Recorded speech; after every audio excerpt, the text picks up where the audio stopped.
حضرت ذی وقار دنیا کے اندر محبوب ہونے کے بہت سارے طریقے ہیں، اور دنیا کے اندر جتنے لوگوں نے بھی اپنے آپ کو لوگوں کی نظر میں محبوب کیا،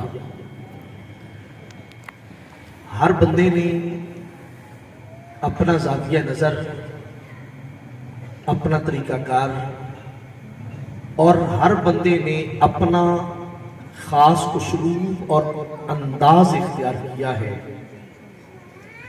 لیکن اگر رسول کریم علیہ السلام کی عرب ہو یا عجم، اپنے ہو یا بیگانے، مرد ہو یا عورتیں، چھوٹے ہو یا بڑے،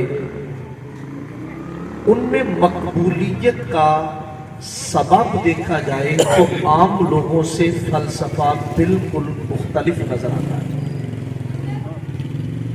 اس لیے کہ دنیا کے اندر جو شخص بھی بڑا ہوا، اس نے اپنے آپ کو بڑا منوانے کے لیے سب سے پہلے بڑوں کو زمین پہ گرایا ہے۔ ہر بڑے نے یہ تصور کیا کہ اس وقت تک میں اپنی پاور، میں اپنی طاقت اور میں اپنی شہرت کو منظر عام پہ نہیں لا سکتا جب تک میں اپنے مد مقابل بڑی طاقتوں کو، بڑی پاوروں کو اپنے پاؤں میں نہ گرا دیا۔ اور اس نے ہر پاور کو گرانے کے لیے، ہر طاقت کو زمین بوس کرنے کے لیے، ہر جائز اور ناجائز طریقے کو استعمال کیا ہے۔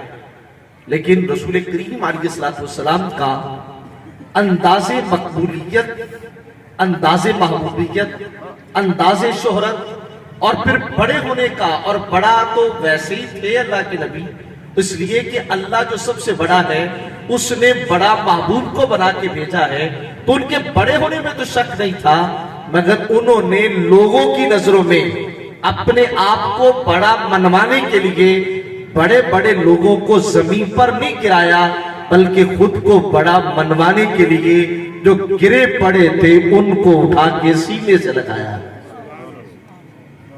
اللہ کی نبی نے اپنے آپ کو منوانے کے لیے جو گرے پڑے لوگ تھے، جو پسماندہ لوگ تھے، جن کے حقوق سلب ہو چکے تھے، معاشرے کے اندر جن کا وقار، جن کی عزت ختم ہو چکی تھی، اللہ کے نبی صلی اللہ علیہ وسلم نے ان لوگوں کو عزتوں کی مسرت پر براجمان فرمایا۔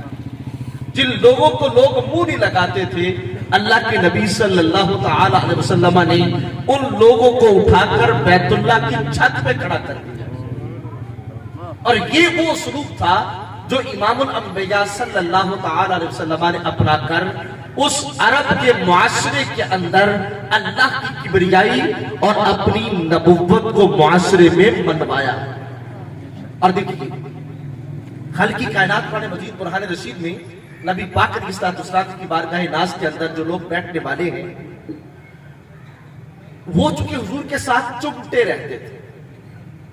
اگر ایک طرف جتنا بھی نقصان ہوتا ہے وہ نقصان برداشت کر لیتے تھے، مگر دامن مصطفیٰ چھوڑنا پسند نہیں کرتے تھے۔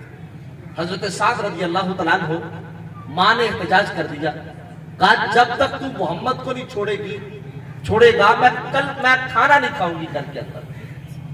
اب یہ بڑی عجیب شرط تھی، ماں ہے اور اپنے بیٹے سے کہہ رہی ہے کہ تو محمد کو چھوڑ دے، کلمہ پڑھنا جو جس نبی کا وہ تو کلمہ چھوڑ دے، اور ہمارا جو ایک وہ بنیادی مذہب ہے جو ہمارے گھر کے اندر جو روایت چلتی ہے اس کی پاسداری کر، ورنہ میں بھوکے رہتے رہتے مر جاؤں گی۔ تو حضرت سعد کا جواب کیا تھا، ماں تو ایک ماں ہے، اگر تیری جگہ پر 1000 مائیں بھی تیرے روپ پہ آ جائے اور ایک ایک کر کے ماں کی جان نکل جائے تو کہا 1000 ماں کا مرنا برداشت کر لوں گا، مگر ایک لمحہ کے لیے دامن مصطفیٰ نہیں چھوڑ سکتا۔ ایک لمحہ کے لیے دامن مصطفیٰ چھوڑنا یہ برداشت نہیں۔ تو عمار بن یاسر کو دیکھ لیجئے، حضرت بلال حبشی کو دیکھ لیجئے، صہیب رومی کو دیکھ لیجئے، سلمان فارسی کو دیکھ لیجئے، جب وہ لوگ تھے جنہوں نے اپنے اوپر ظلم کے پہاڑ برداشت کیے، لیکن ایک لمحہ کے لیے دامن مصطفیٰ نہیں چھوڑا۔ کیوں نہیں چھوڑا؟ حضور آج بندے کے حالات بدل جائیں تو دوست بدل جاتے ہیں. غربت کے دوست اور ہوتے ہیں, زمانہ امارت کے دوست اور ہوتے ہیں. خدا نہ خواستہ حالات میں کچھ کمزوری آ جائے تو ہمارے دوست ہمارا پلہ چھوڑ کے دوسرے کے ساتھ سنگتیں نبھانا شروع ہو جاتے ہیں. حالات جیسے بھی تھے, وہ حضر کا دور تھا یا سفر کا دور تھا, وہ جنگ اور غزوات کے حالات تھے یا امن کی حالت تھی, تو اصحاب مصطفیٰ نے نبی پاک کو چھوڑنے کا تصور بھی نہیں رکھا. بلکہ سرکار سیدنا ابو ہریرہ رضی اللہ تعالیٰ عنہ جب غزوہ خیبر کے لیے حضور نے جانا تھا, اپنی ماں کے پاس آئے اور آ کے سوال کرتے ہیں, ماں جی آپ مجھے اجازت دیں, میں سرکار کے ساتھ جانا چاہتا ہوں.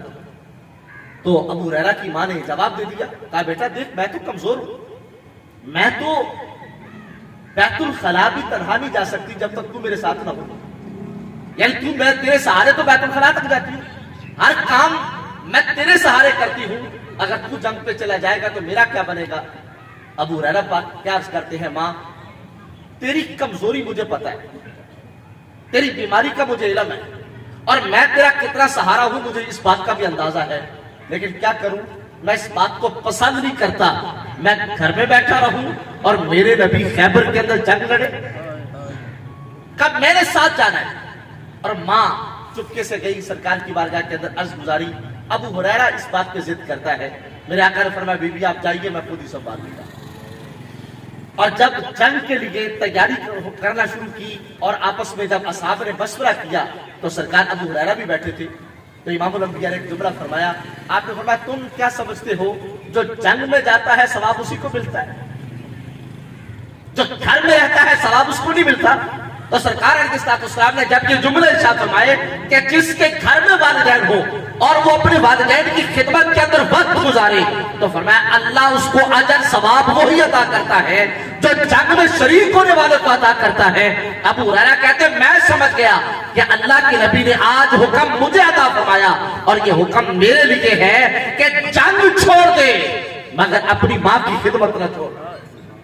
اب اندازہ کیجئے وہ کیسے حالات کے اندر امام الانبیاء کے ساتھ کھڑے ہیں. قرآن سبب بیان کرتا ہے کہ وہ حضور کے ساتھ کیوں کھڑے. فرمایا محبوب فَبِمَا رَحْمَةٍ مِّنَ اللَّهِ لِنْتَ لَهُمْ وَلَوْ كُنْتَ فَظًّا غَلِيظَ الْقَلْبِ لَانفَضُّوا مِنْ حَوْلِكَ.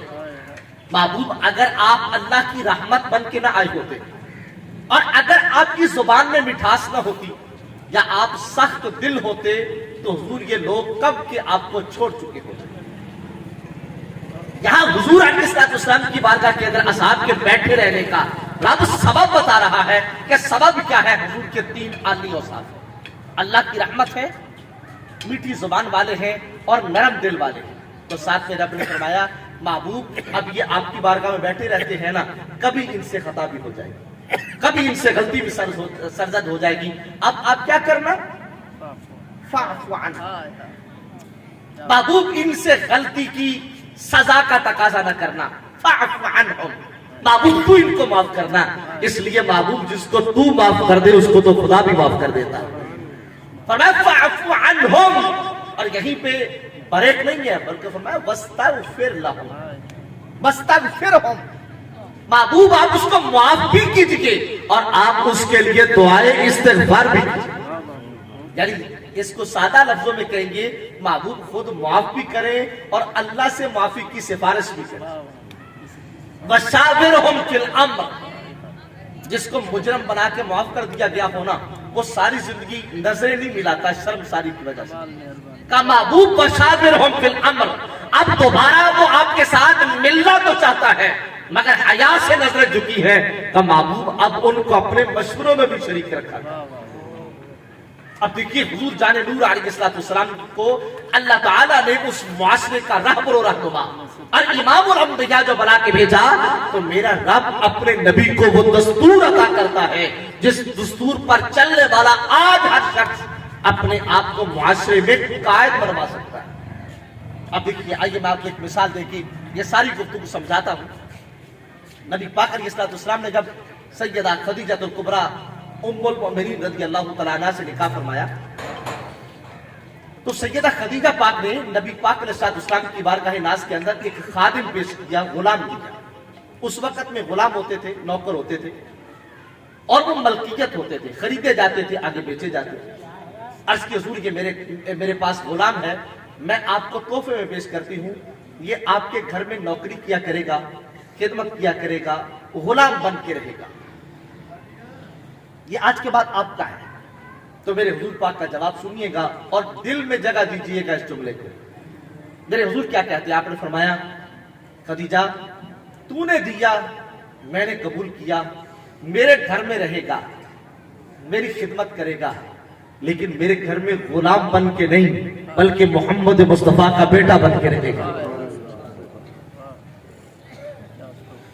حالانکہ یہ غلام تھے اور غلام بنا کے پیش کیے گئے تھے، مگر میرے آقا نے حیثیت بدل دی۔ وہ حیثیت کے بعد کیفیت یہ نکلے گی کہ خدیجہ میرے گھر کے اندر یہ خدمت گزار ہوگا، میرے گھر میں رہے گا، مگر غلام بن کے نہیں، میری امت کا امام بن کے رہے گا۔ یعنی جس بارگاہ کے اندر غلام پیش کیے جائے تو وہ امام بنا کے قوم کو عطا کرے۔ یہ حیثیت بدلتے ہیں مصطفیٰ جان رحمت علیہ السلام۔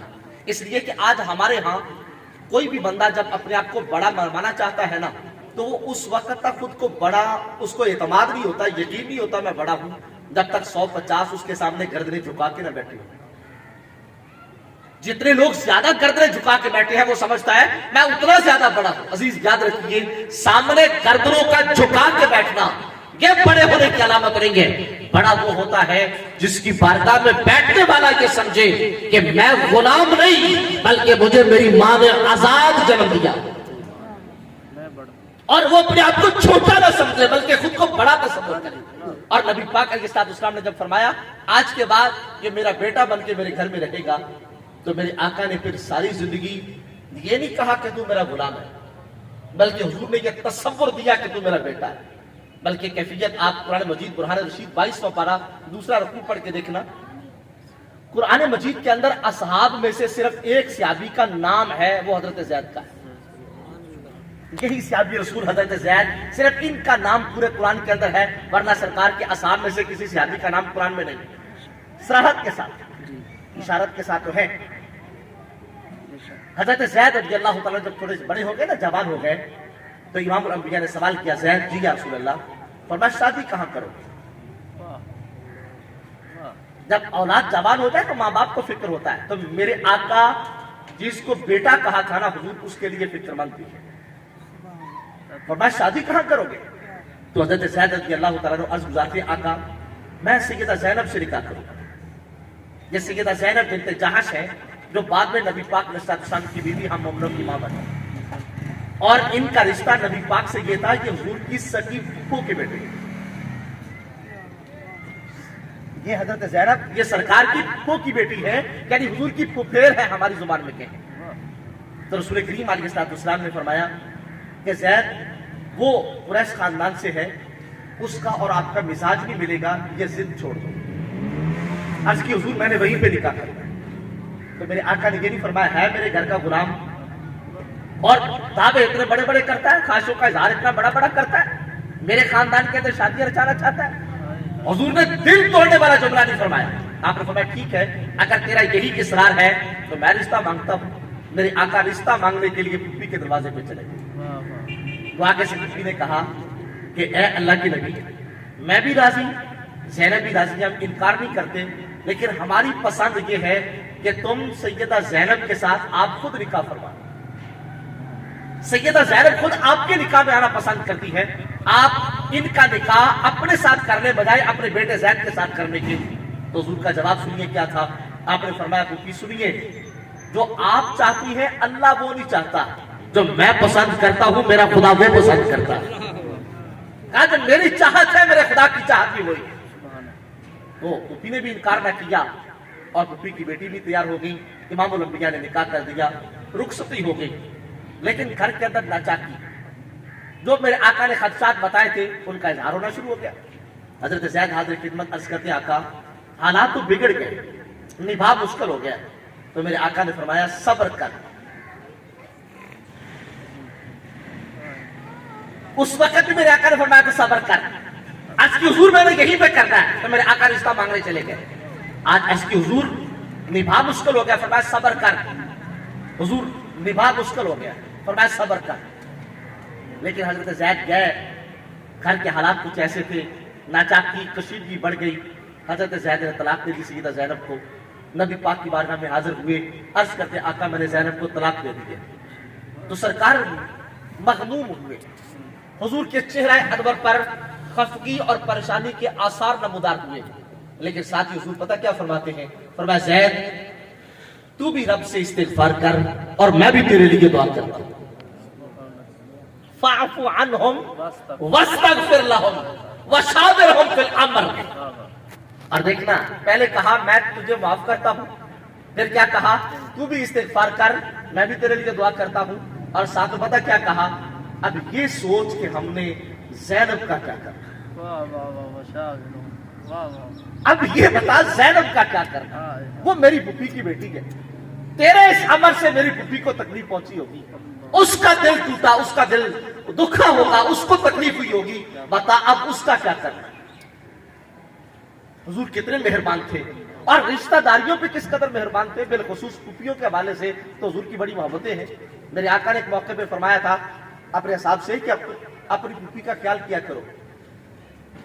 حضور کون سی پھوپھی کا خیال کریں؟ میرے آقا نے فرمایا جو تمہاری پھوپھی ہے اس کا خیال کرو. حضور ہمارے باپ کی بہن ہے، اس کا تو ہم خیال کرتے ہیں. فرمایا ایک پھوپھی اور بھی ہے. حضور وہ کون سی ہے؟ آپ نے فرمایا کھجور تمہاری پھوپھی ہے. کھجور تمہاری پھوپھی ہے. یا رسول اللہ کھجور ہماری پھوپھی کیسے بن گئی؟ آپ نے فرمایا جب اللہ تعالیٰ نے حضرت آدم علیہ السلام کو تخلیق فرمایا تھا، ان کے وجود سے جو مٹی بچی تھی اللہ نے اس مٹی سے کھجور کو پیدا فرمایا تھا. اندازہ کیجئے جو پھل ہمارے جد اعلیٰ سے نسبت رکھتا ہو تو میرے آقا نے فرمایا اس کھجور کی گٹھلی کی قدر کرو. تو جو بہن ہمارے باپ کے ساتھ پیدا ہوئی ہو، جب بھائی ہمارے باپ کے ساتھ پیدا ہوا ہو، تو مجھے بتاؤ اللہ کے نبی کی نظر میں ان رشتوں کا کیا مقام ہوگا.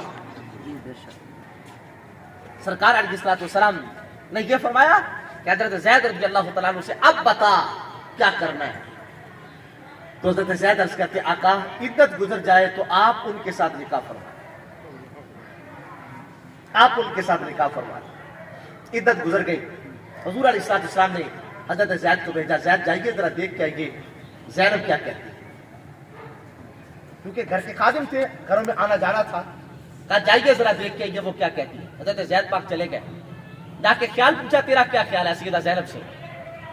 سیدہ زینب پاک نے غصے کا اظہار کرتے ہوئے کہا میں تو اللہ کے فیصلے کا انتظار کرتی ہوں. حضرت زید نبی پاک کی بارگاہ میں آئے، آ کے عرض کرنے ابھی عرض کیا نہیں تھا کہ سیدہ زینب یہ کہتی ہے. تو حضور مسکرائے، آپ نے فرمایا جواب لے کے آ گئے ہو. جواب مل گئے آگے سے کہ حضور سیدہ زینب یہ کہا کہ میں اللہ کے فیصلے کا انتظار کرتا ہوں. تو میرے آقا نے فرمایا اللہ کو تیرا مشورہ پسند آیا. فرمایا تو پوچھنا کیا تھا؟ اور اللہ نے میرا نکاح زینب سے کر دیا اور رب کا مجھے حکم آ چکا ہے کہ آپ جائیے اور جا کر زینب کو اپنے گھر لے آئیے رخصت کر.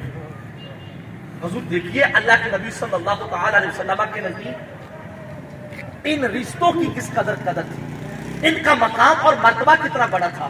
اور جن کو کوئی قریب نہیں بٹھاتا تھا، جن کے ساتھ کوئی محبت نہیں قائم کرتا تھا، اور جن کے ساتھ کوئی تعلق دوستی قائم کرنا پسند نہیں کرتا تھا، اللہ کے نبی صلی اللہ علیہ وسلم نے ان کو اپنے گھر کے افراد قرار دیا. اور اس سے بڑھ کر میں آپ کو مثال کیا پیش کر سکتا ہوں کہ اگر حضرت عمر رضی اللہ تعالیٰ عنہ جیسا بندہ حضرت بلال حبشی سے کہے یا سیدنا بلال، یا سیدنا بلال، اے ہمارے سردار بلال، یعنی جس بلال کو کوئی سلام دینا پسند نہیں کرتا، اس بلال حبشی کو اگر میرے آقا کہے یا سیدنا بلال اور حضرت عمر بن خطاب کہے یا سیدنا بلال، تو اس کا مطلب کیا ہے کہ میرے آقا صلی اللہ علیہ وسلم نے بتا دیا لوگوں معاشرے میں قدر والے کو قدر دینا یہ تو ہر کوئی جانتا ہے، جس کی عزت نہ ہو اس کو عزت دینا کمال ہوتا ہے. نعرہ تکبیر.